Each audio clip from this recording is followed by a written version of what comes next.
ہر اذان دینے والے کو یعنی 40 ہزار بندے کی شفاعت کرنے کا اللہ تعالیٰ حکم اور اجازت دے گا۔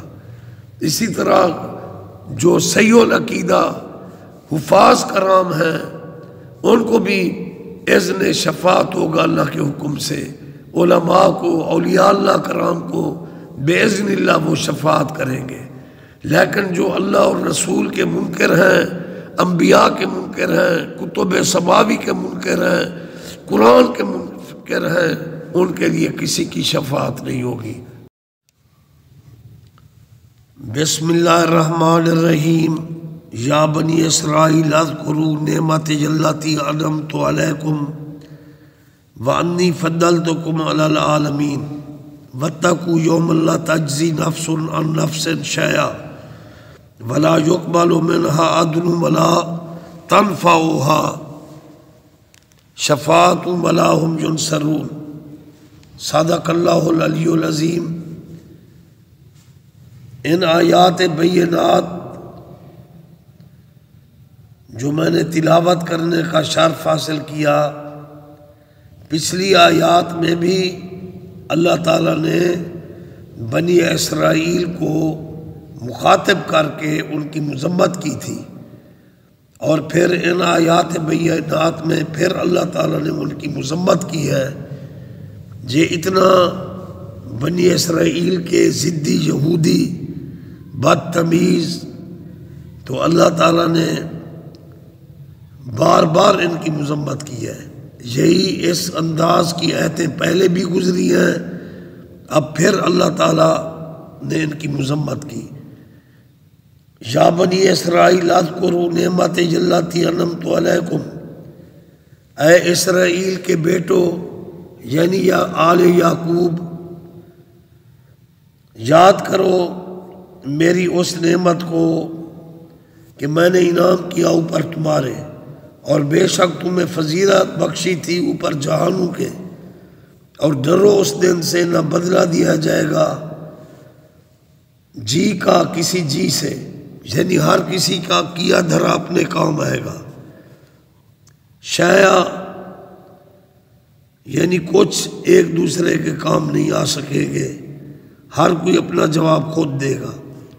ولا یقبل منها عدل، اور ان سے عوضہ بھی قبول نہیں کیا جائے گا، تو میرے بدلے اس کو ڈال دو جہنم میں، ہر کوئی اپنے کیے دھرے کا خود جواب دے گا۔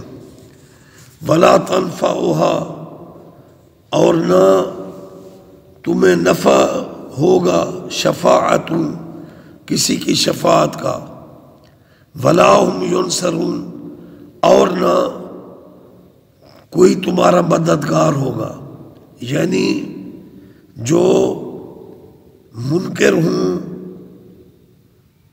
تورات کے یا انجیل کے یا قرآن کے یا آخری رسول صلی اللہ علیہ وآلہ وسلم کے جو منکرین ہیں، ان کو کسی کی شفاعت بھی فائدہ نہیں دے گی۔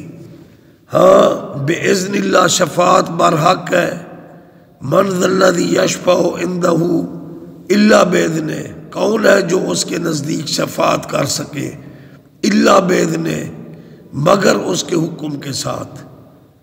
تو اس کی تفسیر میں علماء کرام فرماتے ہیں کہ انبیاء علیہ السلام کو اذن شفاعت دیا جائے گا۔ سب سے پہلے اذن شفاعت امام الانبیاء صلی اللہ علیہ وآلہ وسلم کو اللہ تعالیٰ عطا فرمائے گا، اور آپ مقام شفاعت کبریٰ پر فیض ہوں گے۔ پھر درجہ بدرجہ انبیاء علیہ السلام کو اذن شفاعت اللہ کا حکم ہوگا، اور انبیاء علیہ السلام بھی اللہ کے حکم سے شفاعت کریں گے۔ پھر شہداء، صالحین، اولیاء اللہ کرام، حفاظ کرام، وہ بھی اللہ کے حکم سے شفاعت کریں گے۔ حتیٰ کہ جو مؤذن اذان دیتے ہیں یوم معاشر اٹھیں گے، ان کے چہرے نورانی ہوں گے، اور وہ قبروں سے جب اٹھیں گے اذان دیتے ہوئے اٹھیں گے، اور ان کے چہرے کی نورانیت کو دیکھ کر رش کیا جائے گا، یہ انبیاء ہیں، شہداء ہیں، یہ کس مقام کے لوگ ہیں؟